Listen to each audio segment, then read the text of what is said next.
जब जब सृष्टि में कोई अत्यंत शुभ घटना घटने लगती है, तब अदृश्य शक्तियां उसकी परीक्षा लेती हैं। और जब बात हो शिव और शक्ति के मिलन की, तो परीक्षा भी साधारण नहीं होती। कैलाश की वह दिव्य संध्या, कैलाश पर्वत पर उस दिन कुछ अलग ही लग रहा था।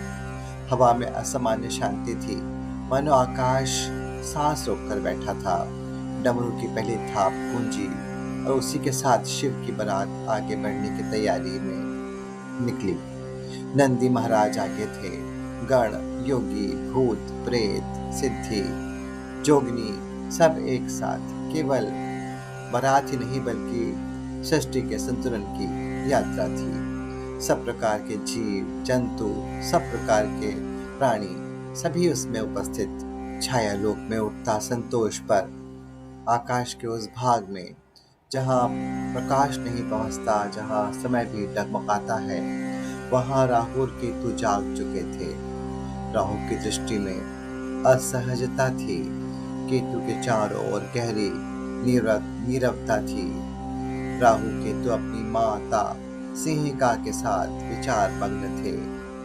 यदि शिव शक्ति का विवाह संपन्न हो गया तो संसार स्थिर हो जाएगा। और स्थिरता में हमारी छाया का कोई स्थान नहीं। केतु ने धीमे स्वर में कहा, तो स्थिरता को डगमगाना होगा।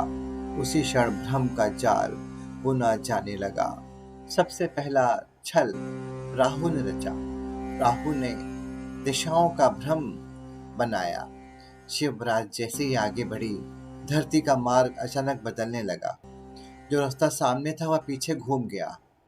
जो गण और शिव भगवान शंकर आगे बढ़ रहे थे, लेकिन उन्हें लग रहा था कि मानो वे आगे बढ़ ही नहीं रहे हैं और जहां से प्रारंभ था वहीं अंत हो रहा है। कुछ गण बोले, हम पीछे चल रहे हैं पर पहुंच नहीं रहे, दिशाएं उलझ चुकी थी। यह भ्रम का जाल बनाया था राहु ने। इसके पश्चात दूसरा भ्रम, केतु सक्रिय हुआ। डमरू की थाप लंबी खिंच गई। एक क्षण अनंत बन गया। बारात चल रही थी पर समय जैसे जंजीरों में बंध गया हो।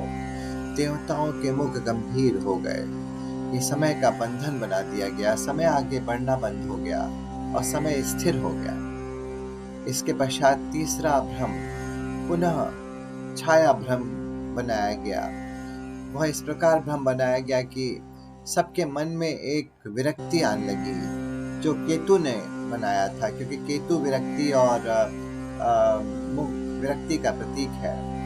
कुछ गणों के मन में विचार आया, क्या तपस्वी को विवाह करना चाहिए? क्या यह शिव मार्ग से विचलन तो नहीं? यह विचार नहीं था, यह राहु का और केतु का बनाया हुआ मानसिक विष था। वह क्षण जब शिव रुक गए, डमरू मौन हो गया, हवा थम गई, पूरा ब्रह्मांड एक क्षण में ठिठक गया। और तब महादेव ने त्रिशूल उठाया।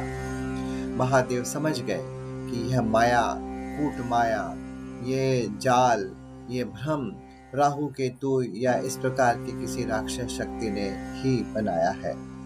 महादेव को तनिक क्रोध भी आया, लेकिन उन्होंने सोचा कि विवाह के शुभ अवसर पर क्रोध करना उचित न होगा।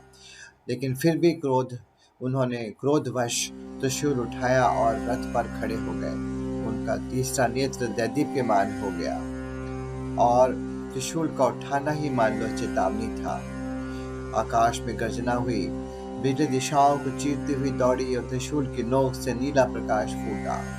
यह क्रोध नहीं था, यह न्याय की तैयारी थी। छाया शक्तियों का सामना हुआ, वे डर गईं। राहु केतु भगवान शंकर के सामने प्रकट हुए और उन्होंने हाथ जोड़ के माफी मांगी। उन्होंने कहा, हम अंधकार हैं और अंधकार का धर्म प्रकाश की परीक्षा लेना है भगवान, अतः हम आपसे क्षमा चाहते हैं। हम तो आप ही के भक्त हैं। लेकिन यह एक परीक्षा थी। शिव ने रौद्र स्वर में कहा।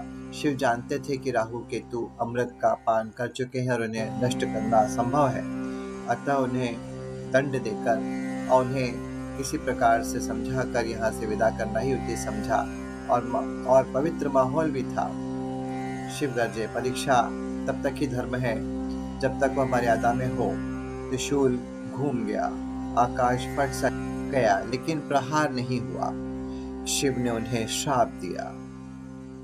शिव का श्राप यह था कि तुम हमेशा शुभ कार्य में विघ्न डालोगे। राहु केतु, आप विघ्न कर्ता बनोगे, विघ्न बनाओगे पर विनाश नहीं कर पाओगे। भ्रम फैलाओगे पर तुम सत्य नहीं मिटा पाओगे। भ्रम का जाल रहेगा लेकिन वो शीघ्र ही फट जाएगा। दिमाग में भ्रम पैदा करोगे लेकिन वो वास्तविकता नहीं रहेगी। तुम विलंब अवश्य करोगे पर शिव कार्य कभी रुकेगा नहीं। तुम्हारा अस्तित्व रहेगा मेरी मर्यादा में। छाया सिमट गई, भ्रम का जाल फट गया, भ्रम टूट गया, प्रकाश की वापसी हुई, दिशाएं स्पष्ट हो गईं, समय फिर बहने लगा, डमरू गूंज उठा, डम डम डम। नंदी गण आगे बढ़े, गण हर्षित हो गए। यह कथा विवाह की नहीं है, यह कथा विश्वास की है। यह कथा प्रकाश की छाया पर जीत की है, प्रकाश के अंधकार पर जीत की है। अंधकार कितना भी गहरा हो, प्रकाश की किरणें उसको भेद देती हैं। महाशिवरात्रि के उपलक्ष्य में हमने एक कथा का निर्माण किया। आप सभी को महाशिवरात्रि की हमारी ओर से बहुत बहुत शुभकामनाएं। यदि आपको यह कथा अच्छी लगी हो तो चैनल को सब्सक्राइब करें, इस कहानी को लाइक करें और सब्सक्राइब करें और इसके साथ ही बेल आइकन दबाएं ताकि आपको नोटिफिकेशंस मिलते रहें। ओम नमः शिवाय।